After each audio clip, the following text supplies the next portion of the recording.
Yəni illərlə yaşadığım, bir Bəli. yastığa baş qoyduğum, narazı olduğum Kişini tak tak deyə dəyişmək olar. O qədər əmin danışıram. sehirli çubuğunuz var. Sehirli çubuğu indi verəcəm həmin o şəxslərə ki, o şəxslər sehir etməyə inanırlar. Və yaradana imanları varsa alınacaq.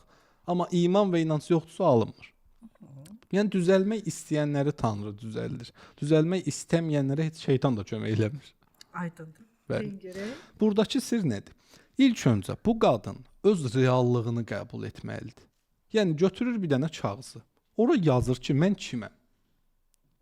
Bax, sənə sual verirəm Aytən xanım. Sən kimsən? Bu suala düzgün cavab versən, düz 5 seans hədiyyə eləyəcəm sənə. Hamının qarşısında verirəm söz. Mən kiməm? Mən hər şey və heç kim. Tam olmadı. Tam olaraq ifadə elə. Sən kimsən?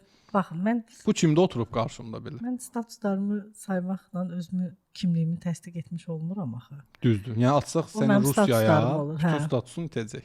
Yəni mən Orada kim statuslarımdan tanıyırsan? deyil. Aha. Çox az qismdə biraz özümü yaradana yaxın hiss edən ruh deyirəm. Tamam. Bu termini qəbul etdik. Mən kiməm sualını mənə vermişdilər o vaxt. Yəni bir konferans idi xaricdə. Orada professor sual verdi ki, siz kimsiz? Biri dedi ki, hətta mən tanrıyam deyənlər oldu da, Nəsimi tipli. Mən ruham, mən enerjiyəm, mən kainatam, mən zərrəyəm, mən insanam, mən prokuroram, həkiməm və s. bir çox suallar və cavablar gəldi. Yəni hər şeyi saydılar, bir şeydən başqa. Həmin gün o professor çox maraqlı bir cavab verdi. Dedi, mən indiyə qədər yaşadıklarımın cəmi və gələcəkdə yaşayacaqlarımın da səbəbkarıyam.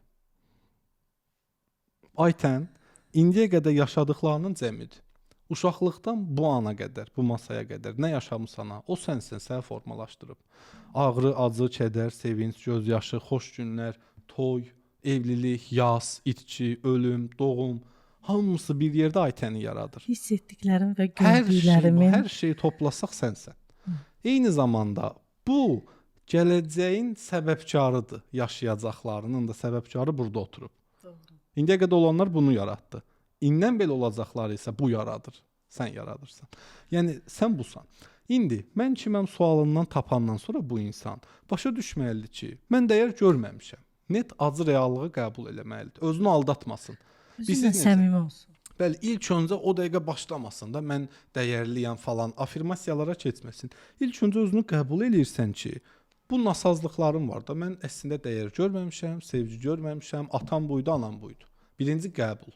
Bir 3 gün bu qəbulla üzləşsin. Özünü qəbul eləyənə qədər. Yazdı deyim ki bir vərəqə. Bəli, özünü qəbul eləyir. Yazandan sonra bir oxusun, bir onu həzm eləsin. Həzm eləsin ki, mən buyam da, yəni ay qardaş, ay bacı, mən buyam. Dəyərsizəm. Reallığım budur. Və dəyər də görmürəm. Vəsə, qurtardı.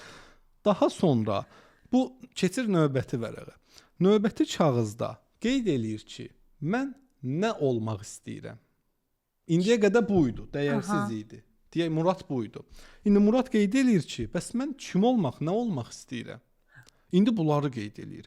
Yazacaq ki, mən misal bir qadın olaraq dəyər görmək istəyirəm, sevgi görmək istəyirəm, bunu istəyirəm. Bunları yazdı. İndi özünə baxır. Bax, burada istəkləri var, burada da real özü vardı. Düzdür? Bu dəyərsizlik inancı var ha. Bu dəyərsizlik inancını ona yaşadan öz şuuraltısıdır. Yəni, o özünü dəyərsiz gördüyü üçün içində, daxilində, o hara getsə də dəyərsiz olacaq. Yəni, toplananların yerini dəyişəndə cəm dəyişmir. Yəni, çox görmüşük, qadın bu kişidən boşanır, yenə evlənir, yenə dəyər görmür. Bundan ayrılıb yenə evlənsə, yenə görməyəcək.